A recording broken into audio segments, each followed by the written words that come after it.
this chapter 30, To the Dungeon. At the castle, for the first time in her young life, Mig had enough to eat.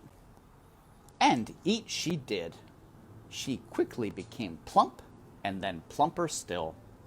She grew rounder and rounder and bigger and bigger. Only her head stayed small. Reader, as the teller of this tale, it is my duty from time to time to utter some hard and rather disagreeable truths. In the spirit of honesty, then, I must inform you that Mig was the tiniest bit lazy. And, too, she was not the sharpest knife in the drawer. That is, she was a bit slow-witted. Because of these shortcomings, Louise was hard-pressed to find a job that Miggery So could effectively perform. In quick succession, Mig failed as a lady-in-waiting. She was caught trying on the gown of a visiting duchess. A seamstress, she sewed the cloak of the riding master to her own frock and ruined both. And a chambermaid, sent to clean a room, she stood open-mouthed and delighted, admiring the gold walls and floors and tapestries, exclaiming over and over again, "Gord, ain't it pretty? Gord, ain't it something then?" and did no cleaning at all. And while Mig was trying and failing at these many domestic chores, other important things were happening in the castle. The rat in the dungeon below was pacing and muttering in the darkness, waiting to take his revenge on the princess. And upstairs in the castle, the princess had met a mouse, and the mouse had fallen in love with her. Will there be consequences? You bet. Just as Mig's inability to perform any job well had its consequences. For, finally, as a last resort, Louise sent Mig to the kitchen, where Cook had a reputation for dealing effectively with difficult help. In Cook's kitchen, Mig dropped eggshells in the pancake batter. She scrubbed the kitchen floor with cooking oil instead of cleaner. She sneezed directly on the king's pork chop, moments before it was to be served to him. "Of all the good-for-nothings I have encountered," shouted Cook, "surely you are the worst, the most cauliflowered-eared, good-for-nothingest. There's only one place left for you, the dungeon." "Eh?" said Mig, cupping a hand around her ear. "You are being sent to the dungeon. You are to take the jailer his noonday meal. That will be your duty from now on." Reader, you know that the mice of the castle feared the dungeon. Must I tell you that the humans feared it too? Certainly, it was never far from their thoughts. In the warm months, a foul odor rose out of its dark depths and permeated the whole of the castle. And in the still, cold nights of the winter, terrible howls issued from the dark place, as if the castle itself were weeping and moaning. "It's only the wind," the people of the castle assured each other. "Nothing but the wind." Many a serving girl had been sent to the dungeon, bearing the jailer's meal only to return white-faced and weeping, hands trembling, teeth chattering, insisting that they would never go back. And worse, there were whispered stories of those servant girls who had been given the job of feeding the jailer, who had gone down to the stairs into the dungeon, and who had never been seen from or heard from again. Let me go back a page. I forgot to show you this picture. Here is Cook talking to our buddy Mig, there's only one place left for you, the dungeon. And we see Cook's hand. We don't see her face yet. And there is Mig with her cauliflower ears. Okay. Let me read that last sentence again, last part of the sentence. These servant girls went into the dungeon and never seen from or heard from again. Do you believe that this will be Mig's fate? Gore, I hope not. What kind of story would this be without Mig? Listen, you cauliflower-eared fool, shouted Cook. This is what you do. You take the tray of food down to the dungeon, and you wait for the old man to eat the food, and then you bring the tray back up. Do you think you can manage that? Aye, I reckon so, said Mig. I take the old man the tray, and he eats what's on it, and then I bring the tray back up. Empty it would be then. I'd bring the empty tray back up from the deep downs. That's right, said Cook. Seems simple, don't it? But I'm sure you'll find a way to bungle it. Eh? said Mig. Nothing, said Cook. Good luck to you. You'll be needing it. She watched as Mig descended the dungeon stairs. They were the very same stairs, reader, that the mouse, Despereaux, had been pushed down the day before. Unlike the mouse, however, Mig had a light. On the tray with the food there was a single flickering candle to show her the way. She turned on the stairs and looked back at Cook and smiled. That cauliflower-eared good-for-nothing fool, said Cook, shaking her head. What's to become of someone who goes into the dungeon smiling, I ask you? Reader, for the answer to Cook's question, you must read on.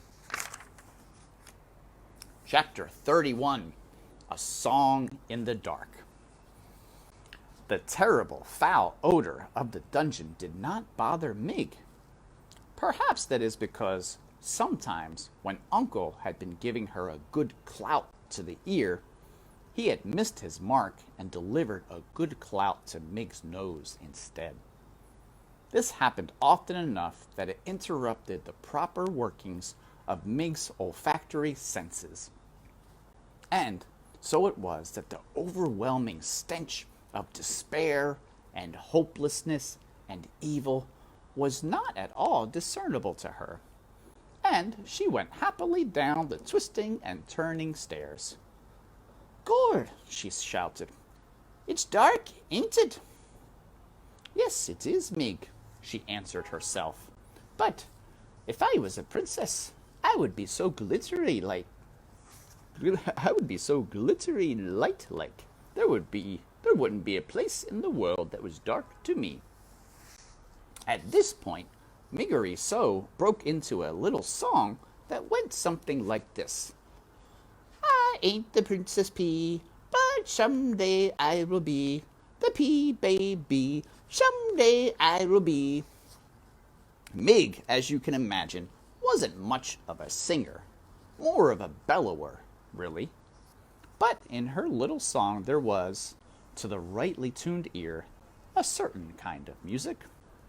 And as Mig went singing down the stairs of the dungeon, there appeared from the shadow a rat, wrapped in the cloak of red and wearing a spoon on his head. Yes, yes, whispered the rat, a lovely song, just the song I have been waiting to hear. And Despereaux quietly fell in step behind Despereaux. At the bottom of the stairs, Mig shouted out into the darkness. Gord, it's me, Despereaux. Most calls me Mig, delivering your food. Come and get it, Mr. Deep Downs. There was no response. The dungeon was quiet, but it was not quiet in a good way. It was quiet in an ominous way. It was quiet in the way of small, frightening sounds. There was the snail-like slither of water oozing down the walls and from around a darkened corner there came the low moan of someone in pain. And then, too, there was the noise of the rats going about their business, their sharp nails hitting the stones of the dungeon, and their long tails dragging behind them through the blood and muck. Reader, if you were standing in the dungeon, you would certainly hear all of these disturbing and ominous sounds. If I were standing in the dungeon, I would also hear these sounds. If we were standing together in the dungeon, we would hear these sounds and we would be very frightened. We would cling to each other in our fear. But what did Miggery So hear? That's right, absolutely nothing. And so she was not afraid at all, not in the least. She held the tray up higher, and the candle shed its weak light on the towering pile of spoons and bowls and kettles. "Gord," said Mig, "look at them things. I'd never imagined there could be so many spoons in the whole wide world." "There is more to this world than anyone can imagine," said a booming voice from the darkness. "True, true," whispered Roscoe. "The old jailer speaks true." "Gord," said Mig, "who said that?" And she turned in the direction of the jailer's voice. Chapter 32. Beware of the Rats. The candlelight on Mig's tray revealed Gregory limping towards her, the thick rope tied around his ankle, his hands outstretched. "You," Gregory presumes, "have brought food for the jailer." "Gord," said Mig. She took a step backwards. "Give it here," said Gregory, and he took the tray from Mig and sat down on an overturned kettle that had rolled free from the tower. He balanced the tray on his knees and stared at the covered plate. "Gregory assumes that today again there is no soup." "Eh?" said Mig. "Soup!" shouted Gregory. "Illegal!" shouted Mig back. "Most foolish," muttered Gregory as he lifted the cover off the plate. "Too foolish to be born a world without soup." He picked up a drumstick and put the whole of it in his mouth and chewed and swallowed. "Here," said Mig, staring hard at him. "you forgot the bones." "Not forgotten. Chewed." "Gord," said Mig, staring at Gregory with respect. "You eat the bones. You are the most ferocious." Gregory ate another piece of chicken, a wing, bones and all, and then another. Mig watched him admiringly. "Someday," she said, moved suddenly to tell this man her deepest wish, "I will be a princess." At this pronouncement, Chiaroscuro, who was still at Mig's side, did a small, deliberate jig of joy. In the light of the one candle, his dancing shadow was large and fearsome indeed. "Gregory sees you," Gregory said to the rat's shadow. Roscoe ceased his dance. He moved to hide beneath Mig's skirts. "Eh?" shouted Mig. "What's that?" "Nothing," said Gregory. "So you aim to be a princess. Well, everyone has a foolish dream. Gregory, for instance, dreams of a world where soup is legal. And that rat, Gregory is sure, has some foolish dream too." "If only you knew," whispered Roscoe. "What?" shouted Mig. Gregory said nothing more. Instead, he reached into his pocket and then held his napkin up to his face and sneezed into it once, twice, 3 times. Thanks, Caroline. Good to see you. "Bless you!" shouted Mig. "Bless you! Bless you!" Back to the world of light. Gregory whispered, and then he balled the napkin up and placed it on the tray. Gregory's done, he said, and he held out the tray to Mig. Done, are you? Then the tray goes back upstairs. Cook says it's a must. You take the tray to the deep downs, you wait for the old man to eat, and then you bring the tray back. That's my instructions. Did they instruct you too to beware of the rats? The what? The rats. What about 'em? Beware of them, shouted Gregory. Right, said Mig. Beware the rats. Roscoe, hidden beneath Mig's skirts, rubbed his front paws together. Warn her all you like, old man, he whispered. My hour has arrived. The time is now, and your rope must break. No nibbling this time. Rather a serious chew that will break it in two. Yes, it is all coming clear. Revenge is at hand. Chapter 33, A Rat Who Knows Her Name. And this will be our last chapter for today. Mig had climbed the dungeon stairs and was preparing to open the door to the kitchen when the rat spoke to her. May I detain you for a moment? Mig looked to her left and then to her right. Down here, said Roscoe. Mig looked at the floor. Gorge, she said. But you're a rat, ain't you? And didn't the old man just warn me of such? Beware the rats, he said.